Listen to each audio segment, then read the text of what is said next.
Okay, someone here is saying, Joyce, I'm tired of dating since my man is very violent. I'm 23 years old. What do I do? What are you doing with a man them at 23? Please they're grow up violent. until 25. Your frontal lobe, your brain will finish maturing at 25. So those of you who are below 25 and you're tired of dating, you're like that deer went to the dance and danced herself lame before her turn. You came to the competition, but you dance yourself lame before your turn. Grow up until 25. Acquire some skills, establish foundation for your career, network, socialize freely without specializing on anyone until 25. Someone here says, I tend to think that not everyone is meant to get married. Same way people can choose not to get children. You can choose not to get married. But you will only discover this through your journey of personal development. You may realize through dating that that path is not for you. That's Lauren from Nairobi. And we don't rule that out. Paul was celibate. He was living a celibate life. Today we are talking about those who want to get married. But even so, because I was with that chick at one point, you know, after a breakup, I was like, by the way, I don't want to date. I don't think marriage is for me. And it was literally because of one experience. But you realize, it was my pastor who told me this too. He was like, for as long as you sit down and even daydream about having someone in your life, celibacy and you saying you're not going to get married is not for you. Good. Because the reason Paul was able to do it was it wasn't a factor. It wasn't a temptation to him. And you can't embark on such a journey if you've not committed to it. So if you're saying it might actually be from a point of bitterness. Right? Rather than it is actually what God has for you. For many people, it's a point of bitterness. Yes, it may not necessarily be what God has for you, but just as well said, there are people who that's not for them, and it's okay. We don't need to, you know, judge them for it. That's their choice, and that's how they've chosen to live their lives.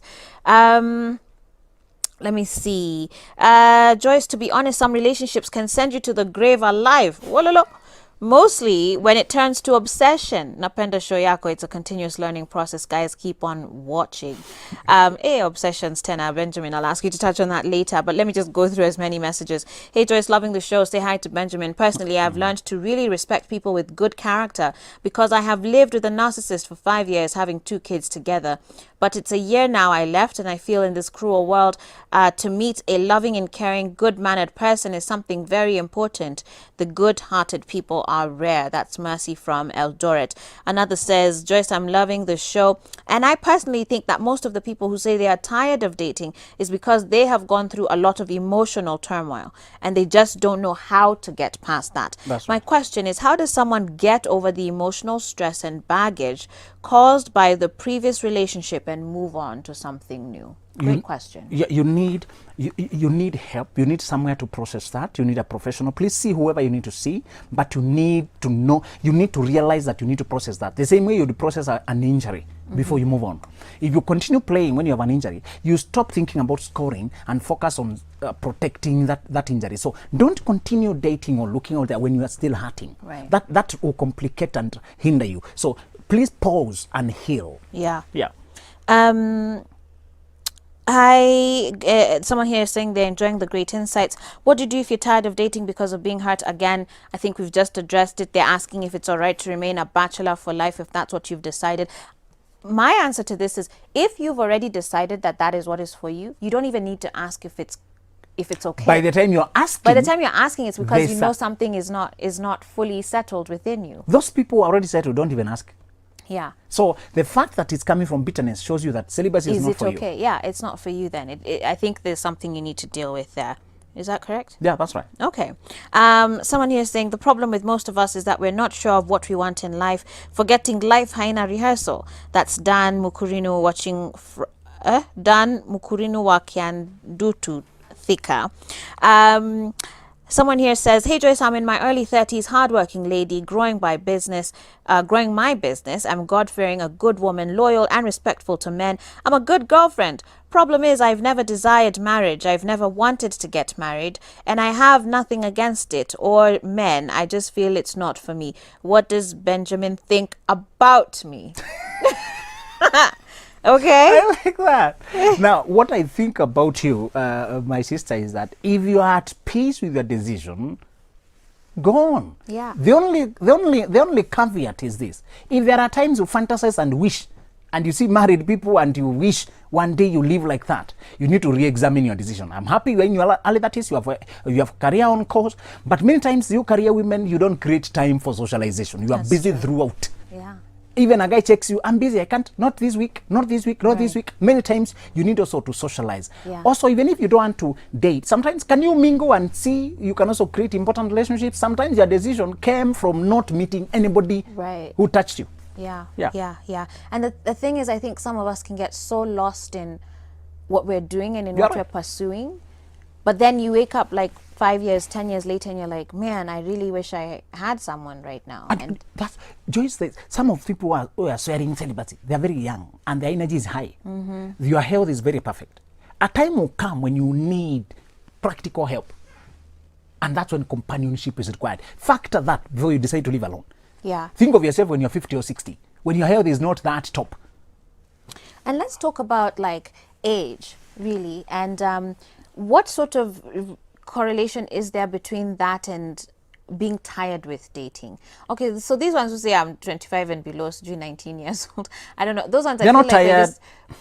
They're confused. Okay. They're not supposed to be dating at that time. Yeah. You see, Joyce, before 25, your mind can't handle emotions, can't reason. You are so foggy. Yeah. The most moronic, the most self-destructive decisions are made before 25 because your mind is still growing. So let's put those ones aside. Yes, then. that's another group. And let's talk about the ones who are 30 or they're approaching 30. And again, we know there's this societal pressure which we're trying to put behind us, but there's a pressure nonetheless. Yeah. Right? And maybe they've tried and they had really hoped. Maybe even 2020 was their year. And they were dating someone, kidogo last week, things have broken up. For someone at that point in their lives, or they're 35, they're 40, and maybe they just haven't been able to find the right person yet, and they're saying, I'm tired of dating. Do these strategies that you've shared with us still there's apply? something I'm thinking as you're describing. I want you to start again thinking of dating involves research, examining, meeting many people with a skeptical attitude, not an impatient wish that I hope this one now works, I hope this one now works. Even in negotiations, in business, the person who comes with a skeptical attitude ends up with the best deal. Because of their willingness to walk away, not to force things, they force the seller to prove why they should buy here. Yeah. But you do it carefully too, so that you're not pushing away. Like, you also don't seem so uninterested. No, this is the combination. Thank you for bringing this. Is a combination. You are completely engaged in the process, but you're not particular with one person. When you go to buy a car, you're determined, you have the money, you're ready to buy a car, but you're not forcing this particular bazaar to sell you.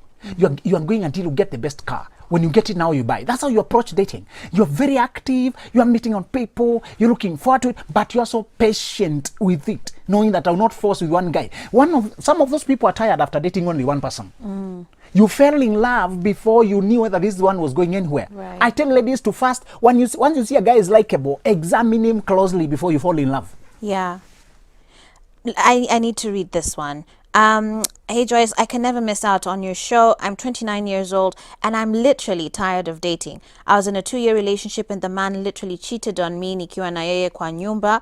He left me in the house, went and met up with a lady and they did things. He was always flirting with so many ladies.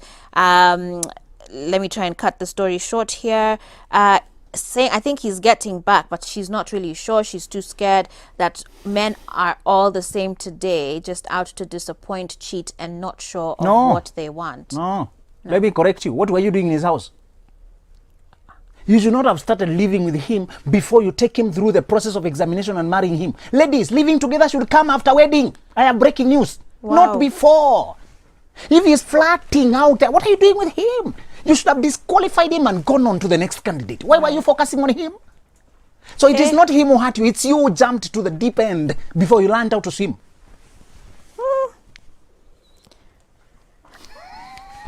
I have nothing else to say. Benjamin, thank you for coming on to the show. Wow. Please give us your contacts. Facebook page, Benjamin Zulu KE. Email benjaminzuluke@gmail.com or other platforms, Benjamin Zulu KE. Thank you. Wow. Thank you, Benjamin. Thank you for being real and very candid with us. These are hard conversations to have sometimes, but you know what? It's the truth, and we need to learn and to grow from it. So hopefully you guys are better people because of it. And be encouraged too in your journey. Use these strategies. Yeah? Use these strategies. With that said, we're going to take a break now. Dennis is here ready to work out, and so we'll be getting ready for that, and see you after this break.